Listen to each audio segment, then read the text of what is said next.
What's going on, y'all? Welcome into your Way Off Wednesday, your weekly dose of everything sport, a little society, and a crap ton of foolishness for the sports novice and the sports junkie alike. Now, this week, we're talking all things XFL, kind of. We're actually talking all things XFL by way of our favorite trending topic for roughly the past 2 months on this channel, Mr. Antonio Brown. Now, AB recently visited the Breakfast Club, and when asked if he would be interested in joining the XFL, AB the answer. He essentially said that he doesn't support the league. It's not a real league to him. And he doesn't want to just chill with 60 other dudes while they get jealous of him scoring all of the touchdowns. Now, at this point, you've realized that just about everything AB said has irritated me, but this irritated me for a different reason. And that reason is because he missed out on a plethora of opportunities just by being interested in this league or expressing his interest. Now, this isn't going to be all about how AB missed out on his opportunity. I'm actually going to talk about why the NFL should take the XFL seriously and how the XFL can stay relevant. Because honestly, in the business of entertaining, your window goes quick. But I do kind of want to make mention of Antonio Brown and where he kind of missed out in not only aiding this league, but aiding himself. So jumping into that, AB missed out on 3 major opportunities, in my opinion.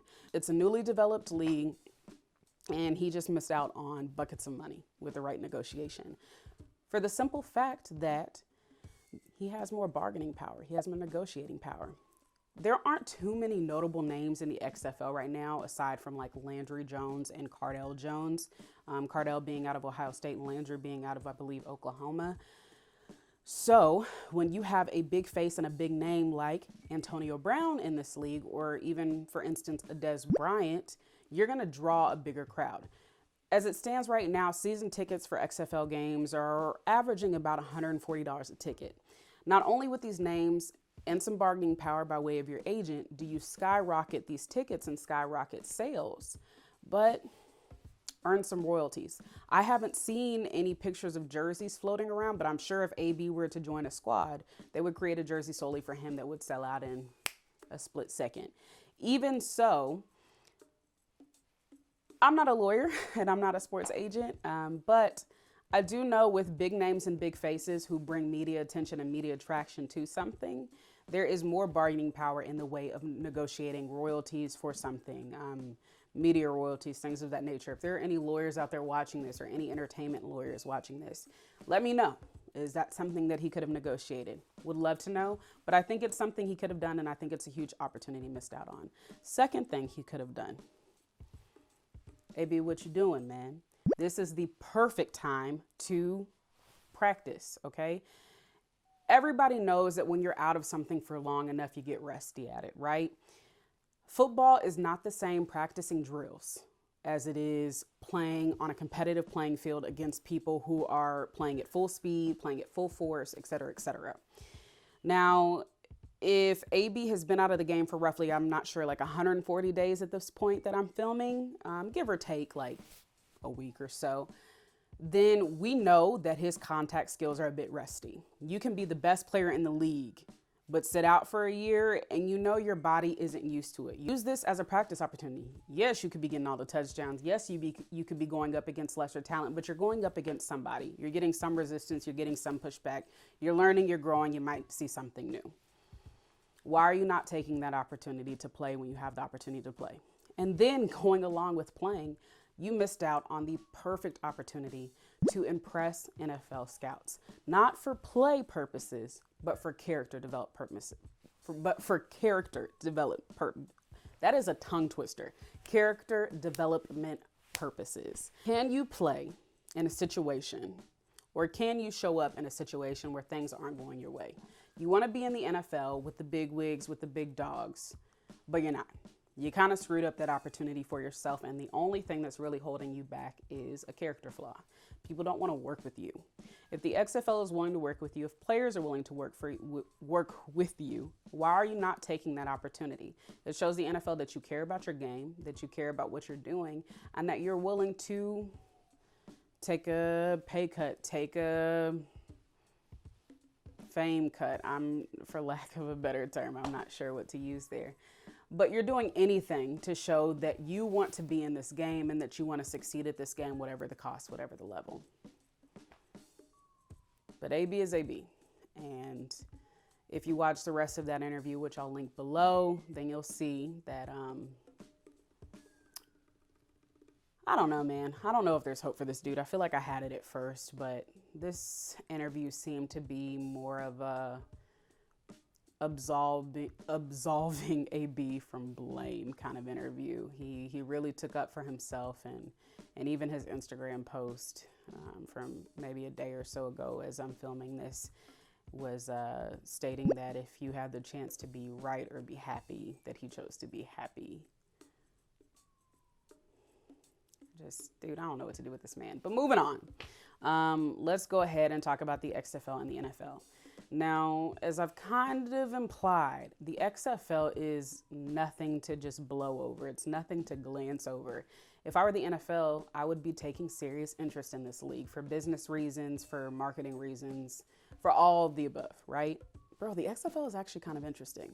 Not only are they giving us Saturday and Sunday content when the, college football season is over, when the NFL season is over, but they're giving it to us in peak weather seasons with halfway known, former all-stars in a local environment where, like Landry Jones comes back to the South, he's automatically a hero. You get where I'm kind of going with that? Yo, hone in on that, dog. The NFL, you're missing a perfect opportunity. They're already on ESPN Fantasy Leagues. They're on major networks. Vince took his time when planning this league. Now, one of the points I'm going to make here is that the NFL should absorb the XFL, which I honestly think is probably going to happen at the end of the day, just because Vince seems a little too calculated, a little too smart in creating this league for me to believe that he wants it to stick around under him and under his wing. I personally believe that this league is going to essentially turn into an NFL Developmental League, and they're going to give you year-long games just like the NBA to rival that, to give their players a break, but give you some interesting content to watch. And I mean, why not? You're getting the Professional Football League in some of the best seasons of the year. The kids are out of school. The games are cheap. Turn it into a developmental league and take some of your injured reserve players or your reserve practice squad players, put them on this league and use that as a measuring tool to see if you're going to bring them up. Now, this does have some drawbacks in that it's not going to feel as much of a secret, as quaint, as fan-friendly anymore.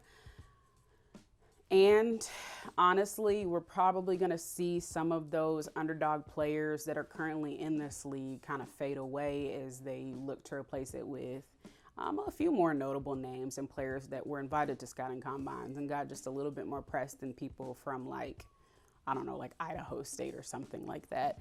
But use it as a developmental league.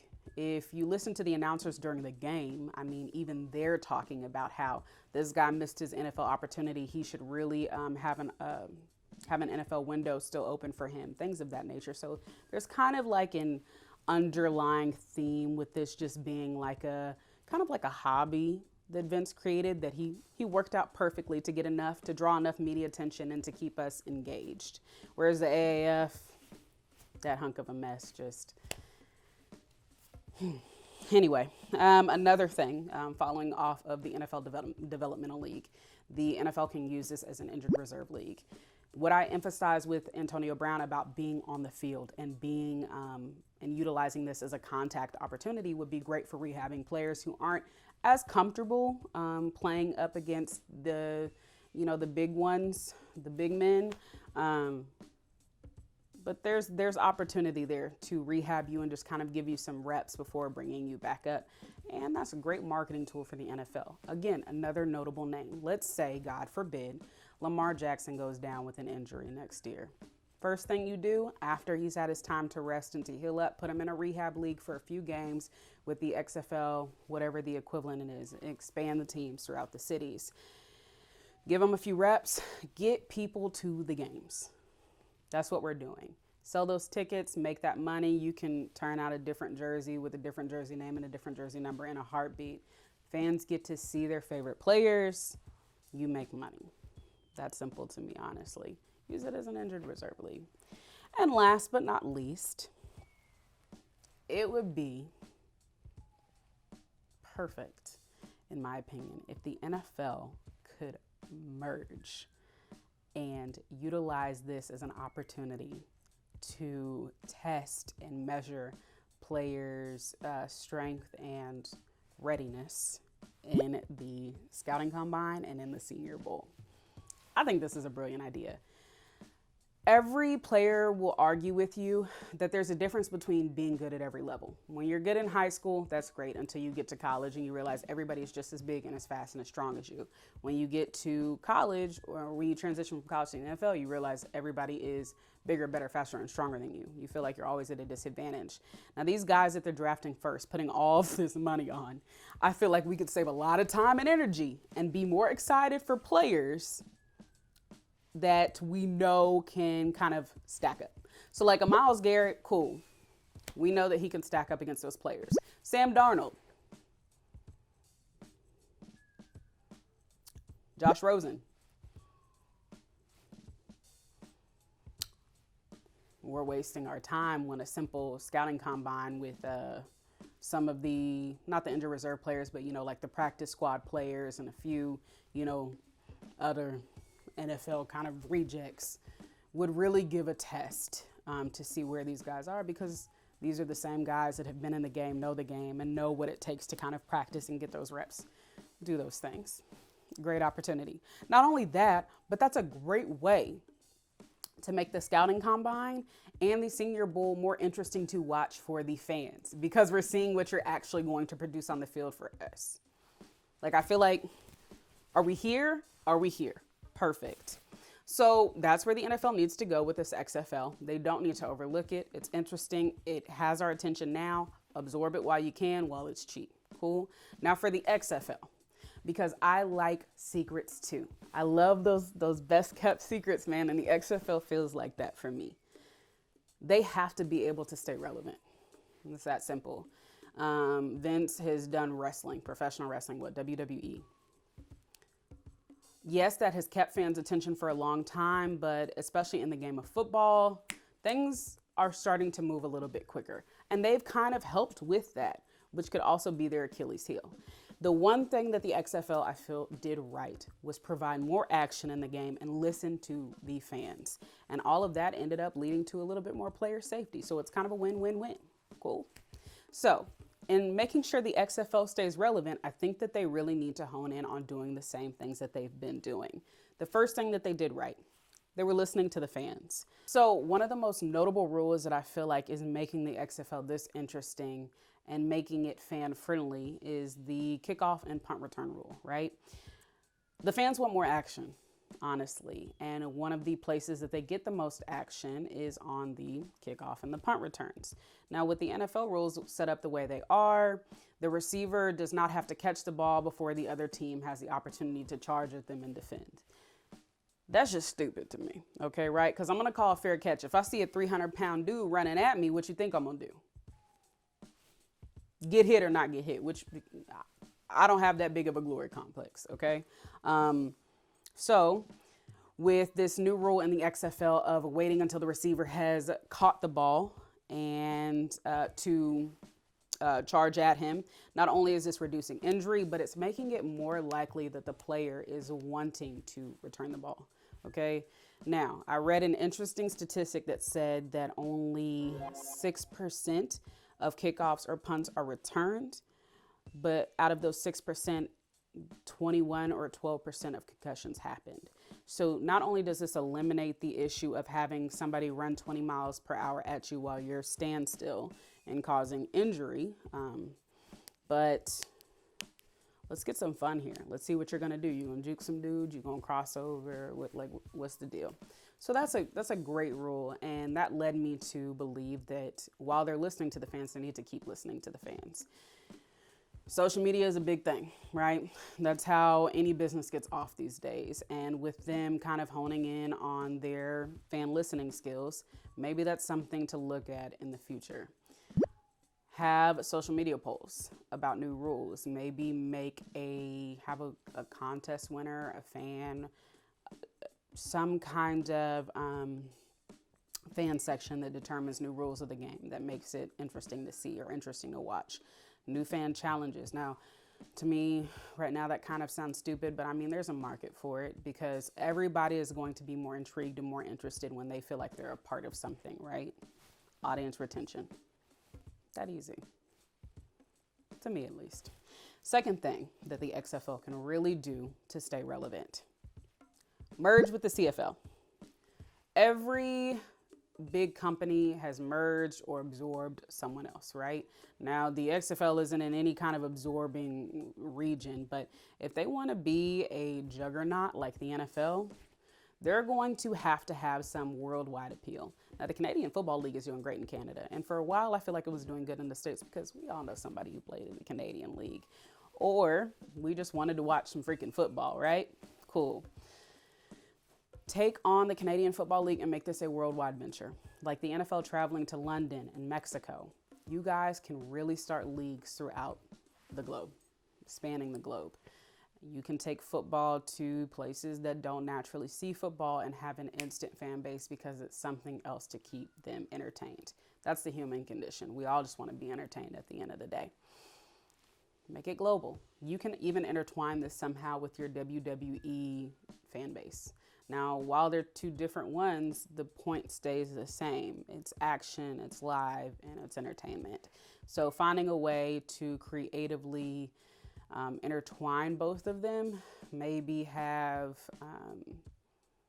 a fan score free tickets to a wrestling match if they attend or buy season tickets to an XFL game.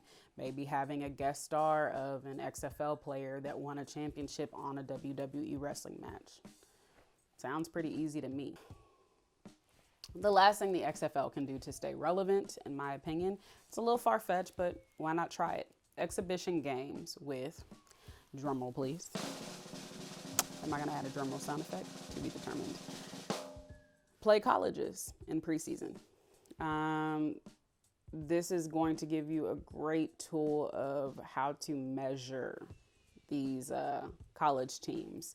Now, this is a bit far-fetched, rules are different, but if we were to turn the college football world into a semi-pro league for just a little bit, or to give them one game to earn the opportunity to earn royalties off of themselves, it wouldn't be the worst idea in the world to use the XFL as an exhibition preseason game, okay? Not only do you alert college football fans, which are widespread everywhere, of the XFL League, but you remind them of their old college favorites. And I feel like if every team that was not bowl eligible, but college football playoff eligible, played an XFL team to gauge where they were at, it would be a lot more competitive than you think it is. Bring in more fans, create new XFL fans, get you interested in understanding of who these XFL players are, and you're taking people who otherwise are only going to XFL games because they're cheap and they can get their family out there. You're turning them into college football fans, giving them new players to watch out and look out for. Now, this in turn could help the NFL too, because as the NFL scouts and people remember these familiar players, more marketing and advertising for the NFL. It's a win for everybody. So let's just look at it. Like I said, the XFL is nothing to glance over. They're on the right path. They're on the right trajectory. Now, how steadfast they can be in this first season and transitioning seasons, we'll see.